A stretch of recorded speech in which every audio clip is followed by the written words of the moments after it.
Hi നമസ്കാരം, ഞാൻ ബൈജു ലൂക്കോസ്. ഞാൻ ഇന്ന് നമ്മുടെ അച്ചൻകോവിൽ ക്ഷേത്രത്തിലേക്കാണ് പോകുന്നത്. അപ്പോൾ നമുക്കിന്ന് അച്ചൻകോവിൽ ക്ഷേത്രത്തിൽ പോകുന്ന ആ ഒരു വീഡിയോ നമുക്കിന്ന് കാണാം.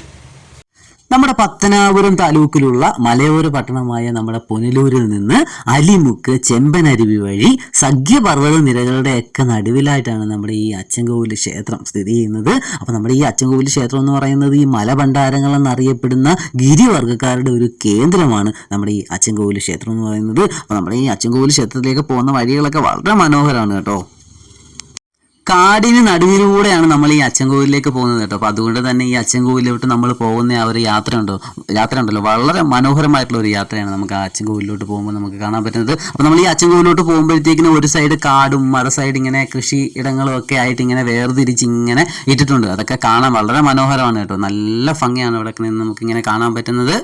അപ്പൊ നമ്മൾ ഈ പോകുന്ന വഴിയിൽ തന്നെയാണ് അച്ചൻകോവിൽ ആറൊക്കെ വരുന്നത് കേട്ടോ. അപ്പൊ അച്ചൻകോവിൽ ആറ് നമ്മൾ പോകുന്ന വഴിയിൽ, അപ്പൊ നമുക്ക് പോകുന്ന വഴിയിൽ നമുക്ക് ആ അച്ചൻകോവിൽ ആറ്റിൽ ഇറങ്ങിയിട്ട് നമുക്ക് കൈകാലുകളൊക്കെ കഴുകിയിട്ടൊക്കെ നമുക്ക് പോകാൻ പറ്റും. അപ്പൊ നമ്മൾ അതൊക്കെ കഴിഞ്ഞ് നമ്മൾ കുറച്ചും കൂടെ മുമ്പോട്ട് ചെന്നപ്പോഴത്തേക്കിനാണ് നമ്മൾ നമ്മുടെ വണ്ടിയുടെ ഫ്രണ്ടിലായിട്ട് ഒരു മയിൽ വന്നിരുന്നത് കേട്ടോ. നല്ല രസം ഉണ്ടായിരുന്നു അതിനെ കാണാനായിട്ട്. അപ്പൊ അതിന്റെ കൂടെ ഒന്ന് രണ്ടെണ്ണം കൂടെ ഒക്കെ ഉണ്ടായിരുന്നു. അപ്പൊ അതൊക്കെ നമ്മളെ കണ്ടുകൊണ്ട് അങ്ങോട്ടും ഇങ്ങോട്ടൊക്കെ പോയി. പക്ഷേ ഈ മയിൽ നമ്മുടെ അടുത്ത് തന്നെ വന്നിങ്ങനെ നിന്നെയാണ് കേട്ടോ. അപ്പൊ ഈ വരുന്ന ഇതിലെ യാത്ര പോകുന്ന ആൾക്കാരൊക്കെ ഈ മയിലിനെയൊക്കെ കാണുമ്പോൾ അവിടെ നിന്ന് ഇറങ്ങി അവരുടെ കയ്യിൽ എന്തെങ്കിലുമൊക്കെ ഉണ്ടെങ്കിൽ ഇങ്ങനെ ഇട്ട് പിടിക്കുകയൊക്കെ ചെയ്യും. എനിക്ക് തോന്നുന്നു അതൊക്കെ വെയിറ്റ് ചെയ്താന്ന് തോന്നുന്നു ആ മയിലവിടെ ഇങ്ങനെ നിന്നത്. അപ്പോൾ ആ മയിലിന് അടുത്തായിട്ടൊക്കെ ഇങ്ങനെ വലിയ വലിയ മരങ്ങളൊക്കെ, പൊത്തുകളൊക്കെ ഉള്ള വലിയ വലിയ മരങ്ങളൊക്കെ ഉണ്ട്. അപ്പോൾ ആ മരങ്ങളുടെയൊക്കെ ആ ഒരു വലിയ പൊത്തിലൊക്കെ ആയിരിക്കും ഈ മയിലുകളൊക്കെ അതൊക്കെ താമസിക്കുകയൊക്കെ ചെയ്യുന്നത്. അപ്പോൾ നമ്മൾ ഈ മയിലിനെ കണ്ട ആ ഭാഗത്തൊക്കെ എന്ന് പറഞ്ഞു കഴിഞ്ഞാൽ ഒരുപാട് ഇങ്ങനെ കൂപ്പുകൾ മരങ്ങളൊക്കെ ഇങ്ങനെ വെട്ടി ഇങ്ങനെ ഇട്ടിട്ടുണ്ട്.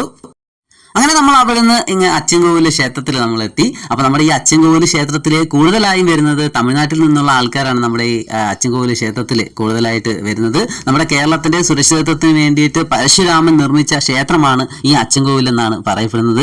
വളരെ മനോഹരമായിട്ടുള്ള ആ ഒരു പ്രകൃതി രമണീയമായ ഒരു അന്തരീക്ഷത്തിലാണ് നമ്മുടെ ഈ അച്ചൻകോവിൽ ക്ഷേത്രം സ്ഥിതി ചെയ്യുന്നത്. അപ്പൊ നമ്മുടെ ഈ ക്ഷേത്രത്തിലെ ഉത്സവം എന്ന് പറയുന്നത് ധനുമാസത്തിലെ മണ്ഡല പൂജയും മകരമാസത്തിലെ രേവതി പൂജയുമാണ് നമ്മുടെ ഈ അച്ചൻകോവിൽ ക്ഷേത്രത്തിലെ ഉത്സവം എന്ന് പറയുന്നത്. അപ്പൊ ധനുമാസത്തിലെ ആ ഒരു മണ്ഡല പൂജയ്ക്ക് തേരോട്ടവും അതേപോലെ തന്നെ രേവതി പൂജയ്ക്ക് മകരമാസത്തിൽ നടക്കുന്ന ആ ഒരു രേവതി പൂജയ്ക്ക് പുഷ്പാഭിഷേകവും ഒക്കെയാണ് ഈ ക്ഷേത്രത്തിലെ പ്രധാനപ്പെട്ട നേർച്ചകൾ എന്നൊക്കെയാണ് പറയപ്പെടുന്നത്. ധാരാളം പുഷ്പങ്ങളൊക്കെ ഉപയോഗിച്ചാണ് ഇവിടെ ഇങ്ങനെ പുഷ്പാഭിഷേകമൊക്കെ നടത്തുന്നതെന്നും വളരെ പ്രധാനപ്പെട്ട ഒരു ഉത്സവമാണ് ഇതെന്നൊക്കെയാണ് പറയപ്പെടുന്നത്. അതുപോലെ തന്നെ ഇവിടുത്തെ ആ ഒരു മൂന്നാം ഉത്സവം മുതലൊക്കെ ചെറിയ തേരിലേറിയിട്ട് ഇവിടുത്തെ മണികണ്ഠ മുത്തയ്യ സ്വാമിയുടെ ആ ഒരു എഴുന്നള്ളത്തും ഒക്കെ നടത്തപ്പെടുന്നു. അതേപോലെ തന്നെ 9ാം ഉത്സവത്തിന് വലിയ തേരിലേറി വരുന്ന ആ ഒരു എഴുന്നള്ളത്തും ഒക്കെ ഉണ്ട്. അപ്പൊ നമുക്ക് ഈ പറഞ്ഞ ആ ഒരു തേരുകളൊക്കെ നമുക്ക് ഈ ക്ഷേത്രത്തിന്റെ ബാക്ക് സൈഡിലൊക്കെ ആയിട്ട് നമുക്ക് അവരിങ്ങനെ സൂക്ഷിച്ചു വെച്ചേക്കുന്നത് നമുക്ക് കാണാൻ പറ്റും. ക്ഷേത്രത്തിനോട് ചേർന്ന് ഉള്ള ബാക്ക് സൈഡിൽ ആ ഒരു തേരുകളൊക്കെ അവരിങ്ങനെ സൂക്ഷിച്ച് നമുക്ക് വെച്ചേക്കുന്നത് കാണുന്നുണ്ട്. ഇതൊരു പഴയ തേരിന്റെ ഒരു ഭാഗമാണ് കേട്ടോ. അപ്പൊ അതിന്റെ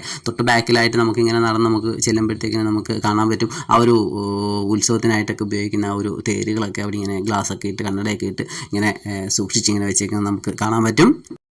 അപ്പം നമ്മൾ വന്നത് ഒരു ഞായറാഴ്ചയാണ്. ഞായറാഴ്ച ദിവസം ആയതുകൊണ്ട് തന്നെ ഞായറാഴ്ച ദിവസം ഈ ക്ഷേത്രത്തിൽ വളരെ കൂടുതൽ ആൾക്കാർ, നല്ല തിരക്കുള്ള ദിവസമാണ് ഞായറാഴ്ച ദിവസം എന്ന് പറയുന്നത്. അപ്പോൾ ഈ ക്ഷേത്രത്തിൽ ധാരാളം ഉപദേവാലയങ്ങളൊക്കെ ഉണ്ട് ഈ ക്ഷേത്രത്തിന് ചുറ്റും. കറുപ്പുസ്വാമി, ചേപ്പാടി മുണ്ടൻ, കാളമാടൻ, കറുപ്പായി അമ്മ, അങ്ങനെ പറഞ്ഞ് ധാരാളം ഉപദേവാലയങ്ങളും ഈ ക്ഷേത്രത്തിനോട് ചേർന്നുണ്ട്. പണ്ട് പാമ്പുകടി ഏറ്റവർക്ക് ചികിത്സ നൽകിയിരുന്ന ഒരു ക്ഷേത്രവും കൂടിയാണ് നമ്മുടെ ഈ അച്ചൻകോവിൽ ക്ഷേത്രം എന്ന് പറയുന്നത്. സഖ്യപർവ്വത നിരകളുടെയൊക്കെ മധ്യഭാഗത്തായിട്ടാണ് നമ്മുടെ ഈ ക്ഷേത്രം വരുന്നത്. നമ്മുടെ ഈ ക്ഷേത്രത്തിന് മുന്നിലായിട്ട് കറുപ്പുസ്വാമിയുടെ ഒരു ഉപദേവാലയം ഒക്കെ ഉണ്ട്. അപ്പൊ നമ്മുടെ അച്ചൻകോവിൽ ക്ഷേത്രത്തിൽ വന്ന ആ ഒരു വീഡിയോ നിങ്ങൾക്ക് ഇഷ്ടപ്പെട്ടെന്ന് വരുന്നു. അപ്പൊ അടുത്തൊരു വീഡിയോ ആയിട്ട് നമുക്ക് വീണ്ടും കാണാം. ബൈ.